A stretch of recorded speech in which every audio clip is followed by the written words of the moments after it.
Welcome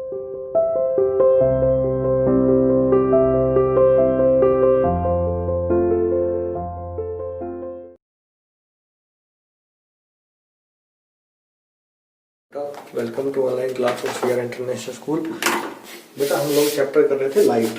अब light जो chapter है हमारा, उसमें हमने क्वेश्चन आंसर्स किए थे, कुछ थोड़े फिलिंग द ब्लैंक्स वगैरह किए थे। तो हमारे जो वेरी शॉर्ट आंसर क्वेश्चन है मैं इनको बता देता हूँ आपको, आपने किए भी हैं, फिर भी हम रिपीट कर लेते हैं एक बार।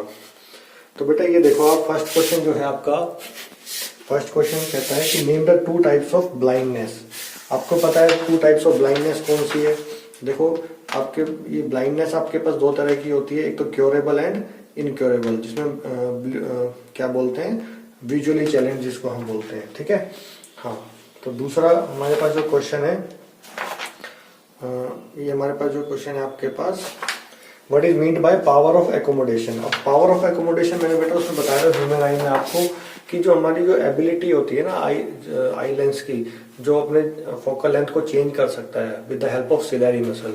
तो पावर ऑफ एकोमोडेशन यही होता है, the ability of eye lens, ability of eye to adjust its focal length with the help of ciliary muscles. ठीक है, और वो हमारा जो हैंग होता है लेंस, वो किस पे हैंग होता है?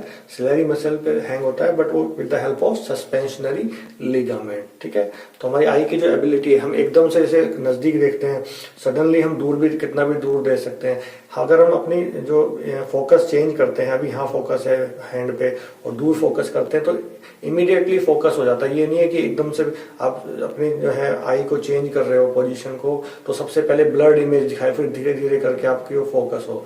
जैसे आप कैमरा फोन में देखते होंगे कि आप अगर कैमरा को एक तरफ करते हो, फिर दूसरी तरफ मोशन में मूव करते हो, तो ब्लर्ड इमेज आती है, फिर धीरे धीरे करके वो आपकी फोकस होती है। तो ये एबिलिटी हमारी आई में ऐसी इतनी स्ट्रॉन्ग है कि हम सडनली किसी को भी मतलब आई को मूव करा के सडनली फोकस करा सकते हैं। तो ये हमारी एबिलिटी है ह्यूमन आई की, इसी एबिलिटी को हम पावर ऑफ एकोमोडेशन कहते हैं। ठीक है, तो और ये इसमें आपकी जो डेफिनेशन है उसमें ये भी जरूर लिखना है कि ये किसकी हेल्प से होता है, with the help of ciliary muscle. ठीक है, तो नेक्स्ट जो क्वेश्चन है आपका है, what is the near point of human eye. Near point का मैंने आपको बताया था, हमारी ह्यूमन आई एक मिनिमम पॉइंट होता है, जो मिनिमम पॉइंट यानी वहां तक तो हम इजीली देख पाते हैं विदाउट एनी स्ट्रेन।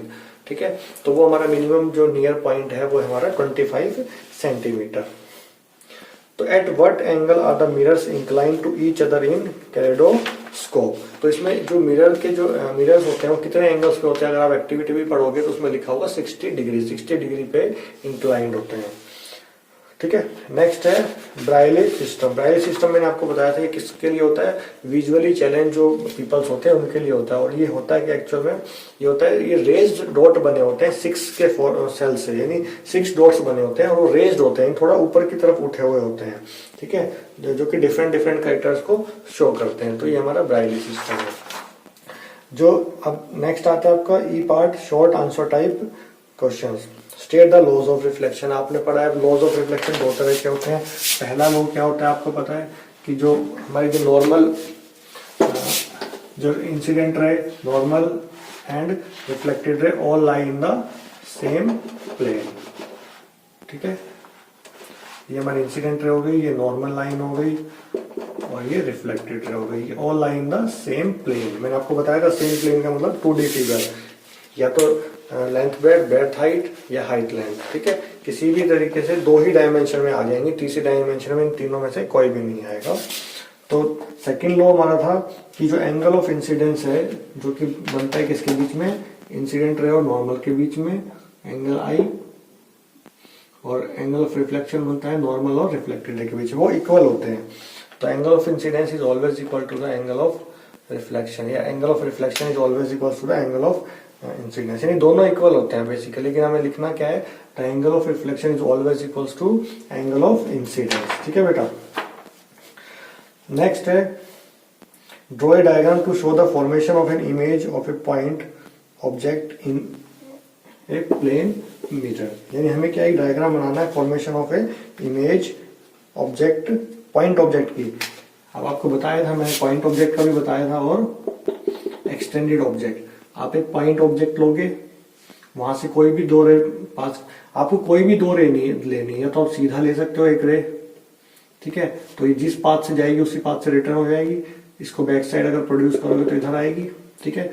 एक रे आप कहीं और भी लोगे तो ये इसके अकॉर्डिंग ये नॉर्मल हो गया और ये इधर रिफ्लेक्ट हो जाएगी आपकी। और जब इसको बैक, अब ये जो हो गई आपकी जो रिफ्लेक्टेड रे इधर गई है और ये इधर गई है, देखो इनका डिस्टेंस जो है बढ़ते चला जाएगा, ठीक है।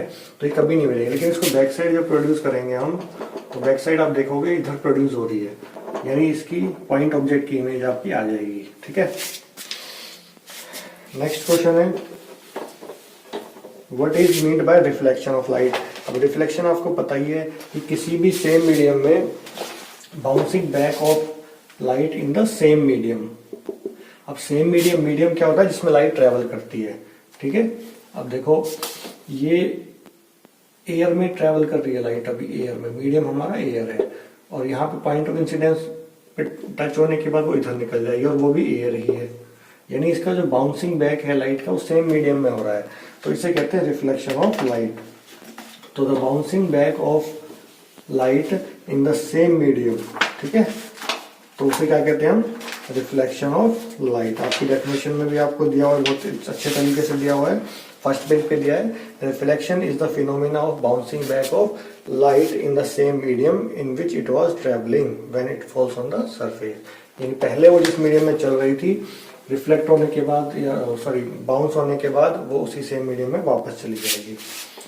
हाँ, नेक्स्ट क्वेश्चन है बेटा what is meant bye dispersion of light. अब डिस्पर्सन हमने बताया था, डिस्पर्सन आपको क्या लेके बताया था, एक प्रिज्म लिया था हमने, और प्रिज्म में आपको एक वो लाइट फॉल कराई थी, तो उसमें आपने देखा था वो कितने कलर्स में ब्रेक हो जाती है। कोई भी एक लाइट अगर आप लोगे तो ये क्या, यहाँ पे मीडियम चेंज होने के कारण वो डिफरेंट अपने कंपोनेंट्स में ब्रेक हो जाती है, तो इसी को कहते हैं डिस्पर्सन। डिस्पर्स मतलब टूट जाना, अलग हो जाना। तो the phenomena of splitting of white light into its components colours, यानी जिससे भी वो मिलके बने होते हैं, जैसे व्हाइट लाइट 7 कलर से मिलके बनी होती है, on passing through a transparent medium. Transparent medium कोई भी हो सकता है, हमने यहाँ पे लिया है ग्लास प्रिज्म।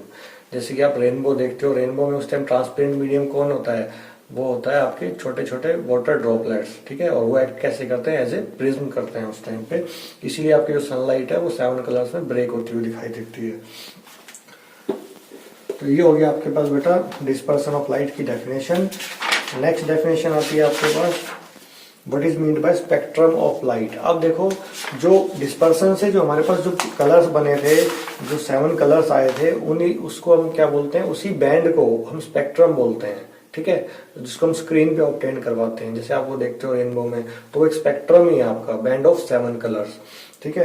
तो ये band of 7 colours formed on a white screen when white light passes through a prism और एनी ट्रांसपेरेंट मीडियम, किसी भी ट्रांसपेरेंट मीडियम से। रेनबो के टाइम पे ट्रांसपेरेंट मीडियम हमारा वाटर ड्रॉपलेट्स होती हैं, tiny water droplets, is called spectrum of light, उसे हम कहते हैं स्पेक्ट्रम ऑफ लाइट। तो ये आपके जो शॉर्ट क्वेश्चंस हैं, दोनों टाइप, वेरी शॉर्ट और शॉर्ट आंसर टाइप क्वेश्चन, इनके सॉल्यूशन मैंने आपको बता दिए हैं, तो इनको आप अच्छे से प्रिपेयर कर लेना। क्लासरूम में जाने से पहले ये आपको अच्छे से प्रिपेयर होने चाहिए, ठीक है बेटा।